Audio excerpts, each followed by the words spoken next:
Let's talk about Lakeview's emergency procedures and plans. And we go over this because if we fail to plan, then we plan to fail.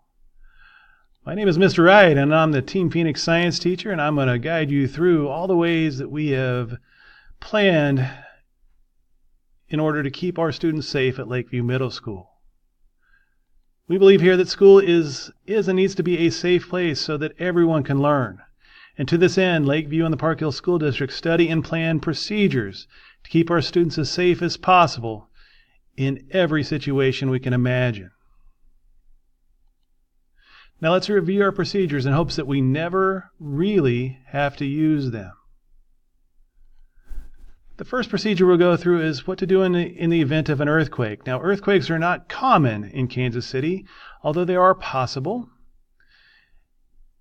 And as such, when we feel the ground shake, the first thing we want to do is drop, cover, and hold. We want to get underneath a desk or a table and cover up our brains so that falling debris does not harm or injure the most important part of our bodies.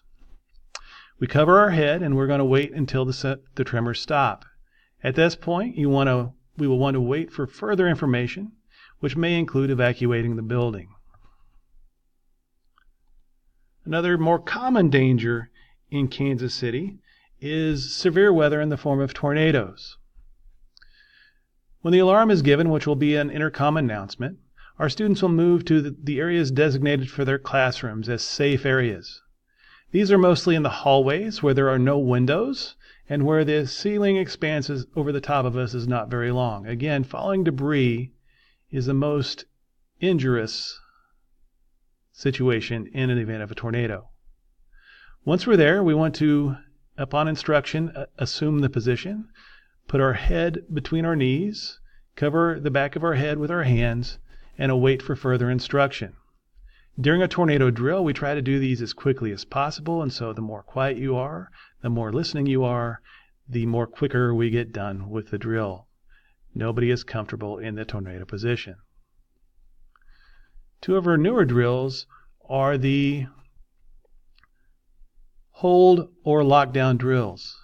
In the event of a hold, again, an announcement will come over the intercom, and teachers will move and remove the blocks from their door and allow them to lock.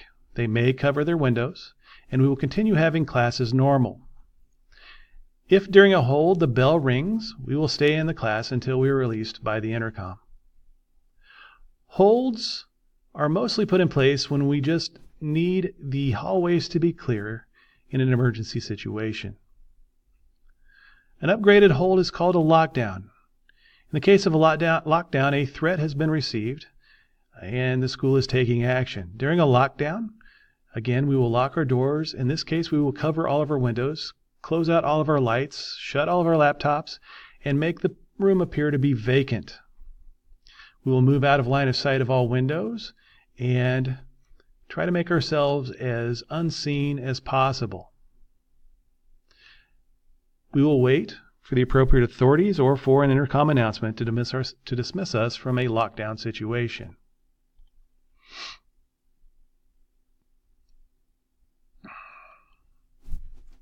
The most common drill that we perform here at Lakeview is the fire/evacuation drill.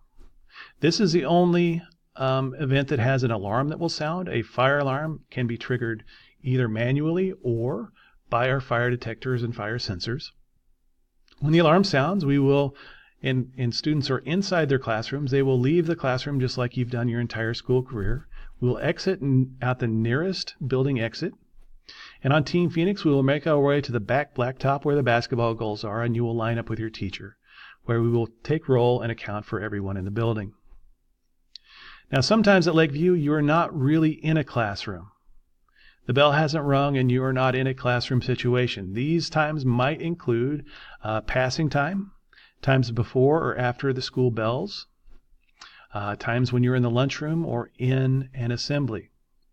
If the fire alarm were to be activated in these situations, we have a saying at Lakeview that is "get out for life." This reminds us to leave the building through the nearest exit, move around the exterior of the building, and find your life ed teacher. On Team Phoenix, our life ed teachers will be again located on the blacktop in the back of the building. You will find your life ed teacher And from that point, we will take roll. We will count for everyone in the building. And when we're released from the Get Out for Life drill, you will turn back into the building and wait in the Life Ed classroom until you are dismissed further. Thank you. And thank you for paying attention to our very important emergency procedures. Again, we hope that we never have to use any of these procedures in actuality.